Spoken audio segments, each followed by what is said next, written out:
పృథ్వీధారణ భూమి హరితాల స్వర్ణ రుచిర వర్ణము కలదై ఉంటుందో, ఏది అధిష్టాన బ్రహ్మ సహిత చతుష్కోణ పీఠము గలదై హృదయస్థానంలో ఉంటుందో, దేని మధ్య లం బీజము స్థితమై ఉంటుందో అటువంటి భూతమును ధ్యానము చేయాలి. మనస్సహిత ప్రాణమును పృథ్వీమండలంలో లీనము చేయాలి.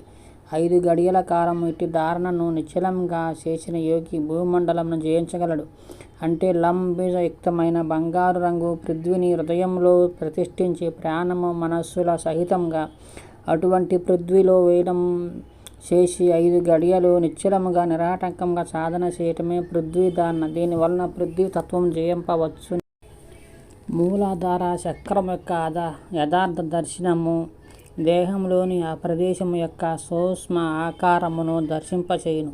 అనగా గుదము నుండి లోపలనున్న గణేశ చక్రము వరకు పెద్ద ప్రేగుల యొక్క మరియు ఎచ్చట వ్యాపించిన అశ్వపుచ్చ సూత్రముల యొక్క పుచ్ఛస్థికి భిన్నమైన మరియు సంఘటితమైయున్న రూపము యొక్క దర్శనమే యథార్థ దర్శనమై ఉన్నది. ఇచ్చట ఇన్న అపాన ప్రాణముల యొక్క వ్యాపించియున్న జ్ఞానవాహిక మరియు గతివాహిక సూత్రమునకు మలమూత్ర విసర్జనకై ప్రేరేపించుట మున్నగు ప్రక్రియలున్నవి. వీటిని తన దివ్య నేత్రములతో స్పష్టంగా చూసు విజ్ఞానమును పొందుటే యథార్థ విజ్ఞానమై ఉన్నది.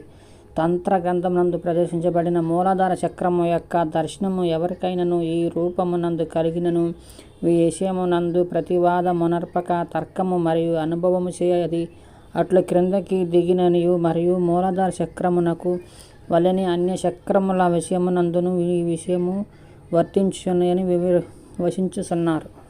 స్థూల దేహము యొక్క ఈ చక్రములన్నీయును యథాస్థానమునందు చూపబడినవి. అచ్చట చూసి స్వయంగా అనుభూతి నొందవచ్చును.